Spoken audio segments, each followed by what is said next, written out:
చూస్తే. లైక్ అంటే మరి అప్పుడే పుట్టిన పిల్లలని చెప్పలేం గానీ, ఒక టైం ఒక 10 సంవత్సరాలొచ్చాక కూడా ఏదైనా ఎన్‌వి తిన్నా కానీ, ఏదైనా ఫుడ్ మసాలా ఫుడ్ తిన్నా కానీ, నాకు అన్‌కంఫర్ట్‌గా ఉందమ్మా అని చెప్పేసి చాలా మంది పిల్లలు చెప్తూ ఉంటున్నారు ఈ మధ్య. ఎందుకంటే ఇప్పుడు ఫుడ్ అన్‌లిమిటెడ్ ఉంది. హ్మ్. నచ్చింది నచ్చినట్లు ఎంతైనా తినొచ్చు.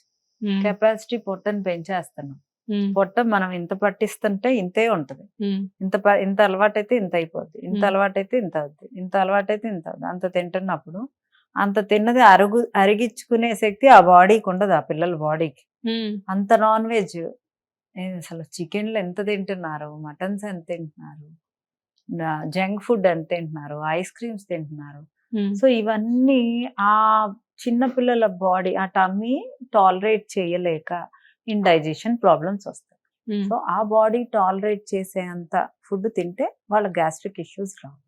మ్యామ్ అసలు గ్యాస్ట్రిక్ ఇష్యూ అనేది మనం ఫేస్ చేయకుండా ఉండాలి అంటే జనరల్‌గా మీరైతే ఏం సజెస్ట్ చేస్తూ ఉంటారు? గ్యాస్ట్రిక్ ఇష్యూ అసలు దేనివల్ల వస్తుంది అనేది ఫుడ్ అలర్జీ టెస్ట్ చేసుకుంటే కొన్ని ఫుడ్స్ పడవు. అయి పక్కన పెట్టేసేయాలి. అండ్ మనం